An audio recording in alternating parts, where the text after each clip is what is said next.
Hanya sedikit manusia yang mempercayai video ini, setidaknya pada awalnya. Berani bertaruh, video ini menjawab banyak pertanyaan penting dalam sejarah umat manusia dalam mencari kemakmuran. Untuk sebagian orang, jawaban tersebut akan sangat menggetarkan. Bahkan, tidak ada mirip-miripnya dengan pengetahuan yang telah ada atau yang biasa Anda dengar sebelumnya.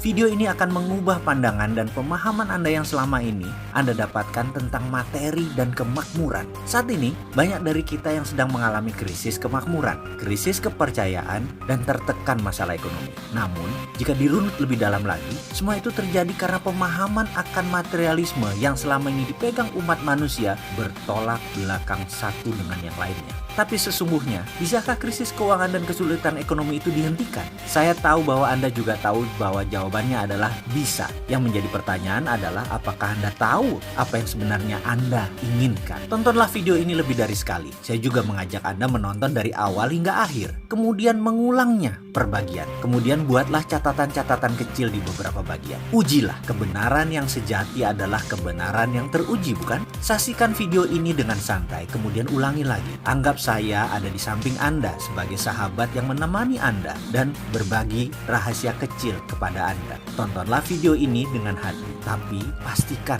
gunakan lebih dari satu hati. Hati-hati. Banyak informasi dalam kehidupan ini, terutama dalam mencari kemakmuran, menjadi tidak akurat setelah Anda menonton video ini. Tetapi garansi, pasti hasilnya lebih baik. Itulah jawaban mengapa dunia sekarang dalam bahaya yang sangat besar, karena kemakmuran seakan tidak bisa dicapai oleh semua orang. Hanya segelintir orang yang kebetulan bernasib baik memperolehnya. Kembali pilihan ini ada pada kita. Siapkah Anda menulis sejarah hidup Anda? Kita mulai dengan otak sama, nasib beda. Ketika berbicara soal kemakmuran, prosperity conscious atau kesadaran kaya, selalu menjadi hal pertama yang saya bahas adalah kata-kata. Ini menekankan bahwa cara kerja otak adalah pilihan. Jadi bagaimana Anda memprogram otak Anda untuk menjadi seorang yang kaya, Andalah yang menentukan. Artinya, kaya itu pilihan. Siapa yang ingin mendapatkannya pasti dapat, karena kaya itu hak semua orang. Ini sekilas fakta tentang otak. Bangsa manapun di dunia, ukuran otaknya, baik ukuran panjang syarafnya,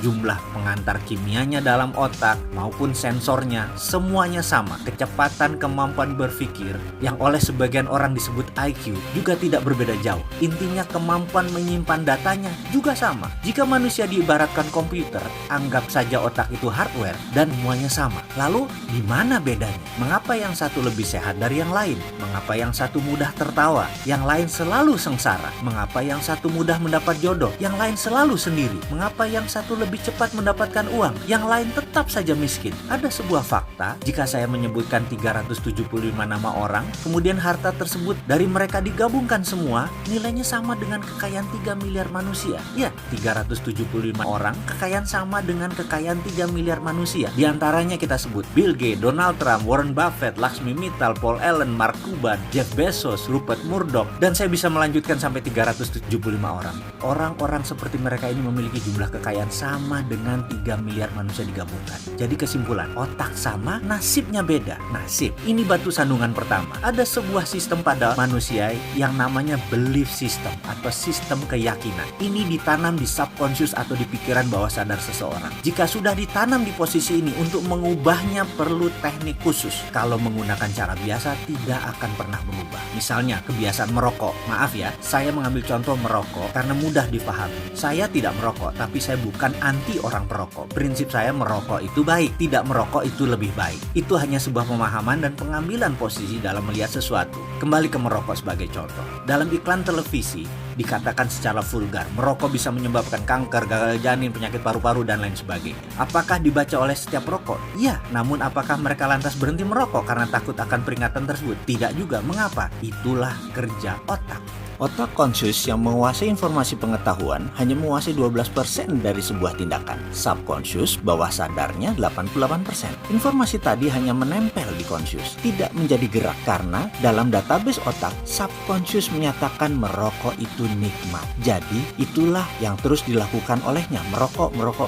Subconscious lah yang berkuasa, 5 kali lebih kuat dari kekuasaannya conscious. Sekarang kita kembali ke prosperity conscious atau kesadaran kemakmuran atau IQ IQ kaya atau tulang kaya atau balung sugih, apapun itu, bagi Mindmaster atau sang pemilik otak ini semacam software. Jadi 375 orang kaya memiliki software ini, sedangkan 3 miliar manusia belum memiliki software ini. Bisa menerima? Masih berat? Masih bertanya di mana itu nasib? Ya, ini pertanyaan kecil dari kelompok besar. Ini pertanyaan saya pula. Saya mengalami jalan kehidupan yang turun naik seperti gelombang laut selagi badai. Saya pernah memiliki materi berlimpah, tapi 3 tahun kemudian tinggal di rumah kontrakan dan masih menanggung hutang yang besar lagi. Kemudian kembali berlimpah materi, kemudian kembali terpuruk, kembali lagi naik ke atas, lalu berbalik begitu sampai di puncak. Saya sudah mengalami beragam kisah untuk bisa menjadi diri saya sekarang.